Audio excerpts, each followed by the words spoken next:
फार कळू दे।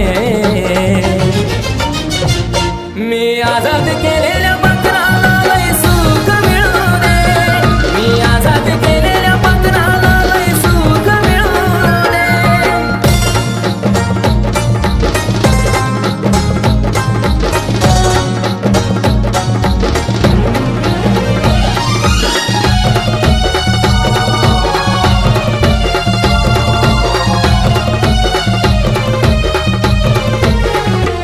जरी तिनं मला धोका दिला, सजा देऊ नको त्याची तिला, कारण अजून बिराडात मस्त मी तिच्यासाठीच रोज रातीला।